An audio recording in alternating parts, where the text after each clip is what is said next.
বাড়ির পাশের বাড়ি একটা হাঁপ উঠছে। হাঁপটার নাম হইল যাইয়া রাসেল ভাইপার।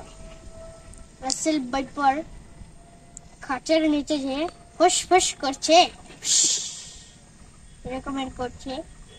এরপর এক মাতারি খাটে হইতে গেছে, খাটে উঠছে পর দেখে যে তারে ফুসফুস করে। মাতারি কয়, ওখানে কি ফুসফুস করে দেখি তো। মাতারি চাইয়ে দেখে, ওই যে ফুসফুস করে রাসেল ভাইপার, রাসেল ভাইপার।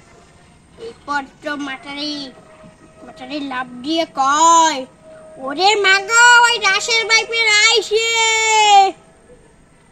এরপর তো রাসেল ভাইপার আপনি গেল, আপনি যাইয়ে কয়, তোগো ঘরে যখন মুই উঠছি তোগো বংশ মুই নিবংশ করে দিয়ে যাব।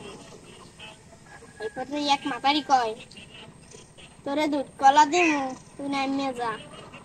আমার খালি ফেনাটা রে করে। এরপর যাইয়া জোরে গারুলি আনছে। গারুলি কয়, জাতের হাপ মোরা নামাইতের মুনো যে রাসেল ভাইপার মোরা নামাইতের মুনো। এইবার যাইয়া গারুলি কয়, আমরা নামে যান মোরা নামাইতের মুনো।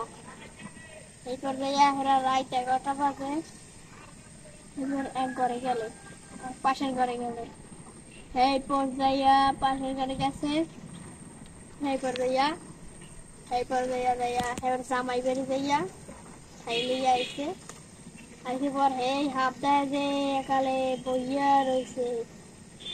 এমন যা আটনে যায়, আটনে দিয়ে অনবারিন্দে যায়, খালি আওয়াজ করে, হাতে খালি আওয়াজ করে। আর কয় যাইয়া এরপর এক বেড়া গেল হাফ মারতে।